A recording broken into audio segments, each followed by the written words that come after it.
Hello and welcome to NDTV's World Report. Let's begin with the US President Donald Trump, who strongly condemned the brutal killing of Chandra Nagamallaiah, an Indian origin motel manager who was beheaded in Dallas. Now, this took place last week by a Cuban migrant. And now it is Donald Trump who's taken to his social media site Truth and said that he is promising to make America safe again and declared that his administration would not be soft on illegal immigrant criminals. My colleague Vishal joining us in order to get us more on this. Vishal, take us through, Donald Trump there talking about how illegal immigrants is now going to be something that he's going to be looking at. And, take us through what's really happened here in this particular regard. He's gone on to say that the man will be tried for first-degree murder. Yes, that's what he exactly said, and it remains to be seen what exactly the US authorities will do now, because Donald Trump has clearly instructed them that the harshest penalty needs to be, laid upon this person, the aforementioned culprit who was allegedly an illegal immigrant from Cuba, and he had several, criminal records against his name, and even then he was allowed back into the US. That is what the Trump administration has been claiming, and Trump has gone on to attack former President Biden also, because he has been attacking Biden on many fronts. One of them has been immigration, and he is sort of blaming the Biden administration for this tragedy and saying that such illegal immigrants, the way they were handled, it's not proper, and he is promised harsh punishment. It has to be seen what kind of punishment this person will get, but many experts have speculated that the capital punishment could be tried in this case, because it is a very gruesome case, and it has gone on to shock the world, because the images tell the whole story, the whole sequence of events, the gruesome details. They're all on the internet, and they've all been shared across the way the man was chased after, and the way he was hacked, and the way he was killed in front of his family. It's a series of gruesome details, and the series of tragedies that unfolded on that day. So all of that will be analyzed by the authorities when the sentencing is done, when the case is properly analyzed. Right, thank you so much, Vishal, for getting us the very latest. Moving on and staying with news of Donald Trump again, he has reiterated his stand that he is willing to impose sanctions on Russia, but called out Europe to act in a way. This is a way that also is in tune with what Washington wants, basically, asserting that Europe is buying oil from Russia. Trump told the media that Europe is buying oil from Russia. I don't want them to buy oil. The US president said that the sanctions, as far as Europe is imposing on Russia, are not enough, and that the European Union needs to be tough. NATO has to get together, Europe has to get together and do it. Look, they're my friends, but they're buying oil from Russia. So we can't be expected to be the only ones that are, full bore. But Europe is buying oil from Russia. I don't want them to buy oil. And the sanctions that they're putting on are not tough enough. And I'm willing to do sanctions, but they're going to have to toughen up their sanctions commensurate with what I'm doing. But just to clarify, you wouldn't move ahead until NATO moves ahead. Well, I'm ready to move ahead, but they have to do it. I think they will. But right now they're talking and they're not doing. Look, they're buying oil from Russia. We're not buying oil from Russia. They're buying a lot of oil from Russia. That's not the deal. And Russia and Ukraine have, in fact, they've gone and carried out major attacks against each other over the past 24 hours, targeting military and strategic sites. This is amid the ongoing conflict. The Russian Ministry of Defense announced that its forces struck Iranian personnel as well as equipment on multiple fronts over the past day, advancing into defensive depths as well. Now, this is at a time when they're improving their, tactical position and securing more favorable ground. Russian forces have targeted Ukrainian military production facilities, long-range drone control centers, and temporary deployment sites of these are Ukrainian troops and foreign mercenaries. This is in over 140 locations, is what the Ministry of the Air Defenses of Russia had to say. In fact, they have also gone ahead and they've shot down at least 360 drones at the very least. US President Donald Trump has said that the unfathomable hatred between Russian President Vladimir Putin and Ukrainian President Zelensky has blocked a peace deal from being made, which he has in fact thought would have been easy compared to how it really has transpired so far. The president, while speaking to reporters before boarding his Air Force One, he slammed NATO, saying that they are not doing their job to bring the war to an end. Trump went on to say about 8,000 soldiers have died between Russia and Ukraine this very week, now leading him to ask why the war was still trudging forward. The hatred between Zelensky and Putin is unfathomable. People will either talk, but they won't have it. I don't know. I think I'm going to have to do all the talking. They hate each other. The Chinese and the United States delegation concluded their first day of talks on economic and trade issues in the Spanish capital of Madrid on Sunday. Chinese Vice Premier is also a member of the Political Bureau of the Communist Party of China Central Committee, and the U.S. Treasury Secretary Scott Bessent led their respective teams. Both were welcomed by Spain's Foreign Minister at the Santa Cruz Palace, and this is from Sunday to Wednesday. The two sides will discuss issues such as U.S. unilateral tariff measures and the abuse of export controls and TikTok. That is what a spokesperson from China's Ministry of Commerce had to say.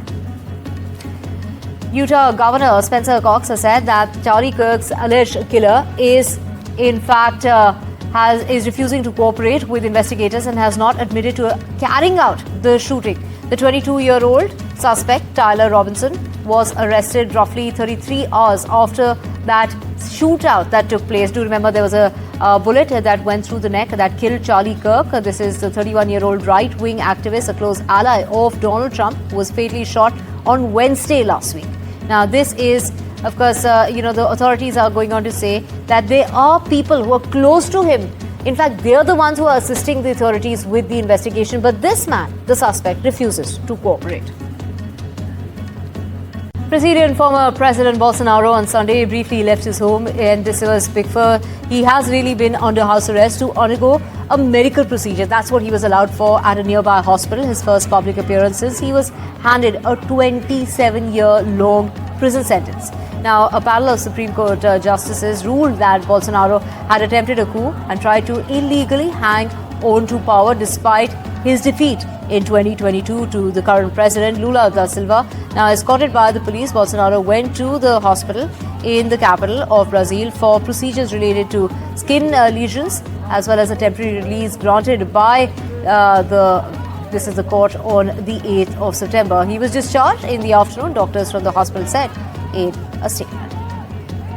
A new wave of anti-immigrant protests is gathering force across parts of the Western world after weeks of targeted incidents in the United Kingdom. Concerns are now echoing from Australia as well. Two countries where Indians make up a large share as far as migrant and student communities are concerned. With general elections approaching in both, immigration has become a hot button issue, and India is watching closely. Here is a report.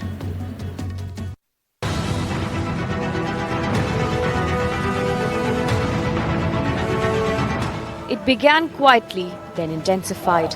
More than 110,000 demonstrators flooded central London in a massive anti-immigration protest, described by analysts as the UK's most significant far-right mobilisation in modern times. The United Kingdom rally, led by far-right figure Tommy Robinson, drew attendees from across the country and quickly escalated into violence, resulting in multiple injuries among police officers. You, the British public, have now made London the battleground for this fight. We're going to do it again. I'm sorry, some people couldn't hear because there's too many of us. We didn't get to finish it. We didn't get to kill our close and speeches. We didn't get to tell you our vision of how we can change this country, but we're going to. We're going to do it again.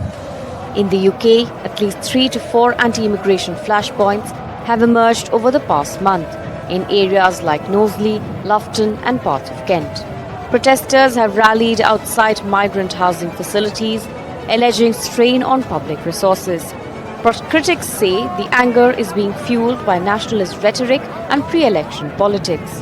With over 1.2 million Indians in the UK, including doctors, engineers and students, the tone of the discourse is raising alarm. Indian professionals form the backbone of sectors like healthcare, tech, yet face growing hostility on the ground. Islam has already been, at the heart of many of these conversations, but it will not restrict itself to people from Islamic background. I think any outsider will become, any quote-unquote outsider who's seen as an outsider in a society will become a target. So Indians, I'm afraid, will also bear a lot of this, a lot of the brunt of these activities. While the UK grapples with rising tensions over immigration, similar unrest is now unfolding halfway across the world in Australia, where Indian migrants and students are also facing increasing hostility.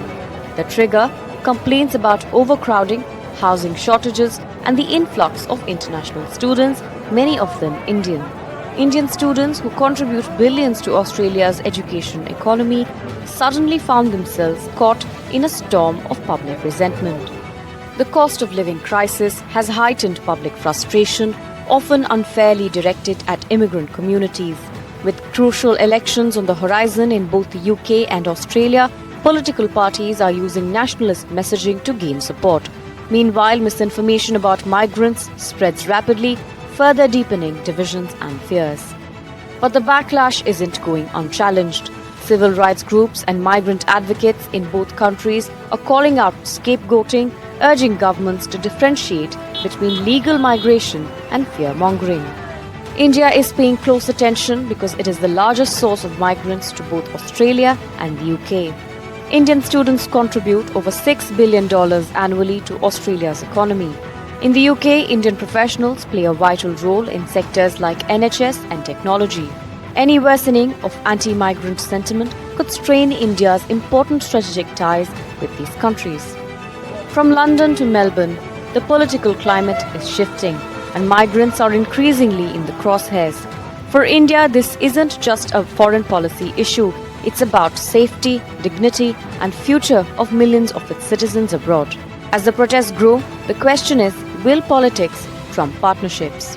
NDTV World Bureau Report.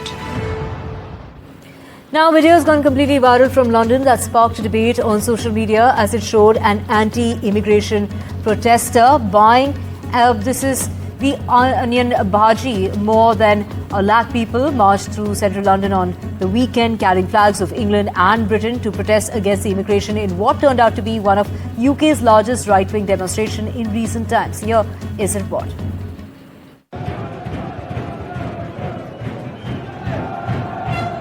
Friday saw massive protests in central London.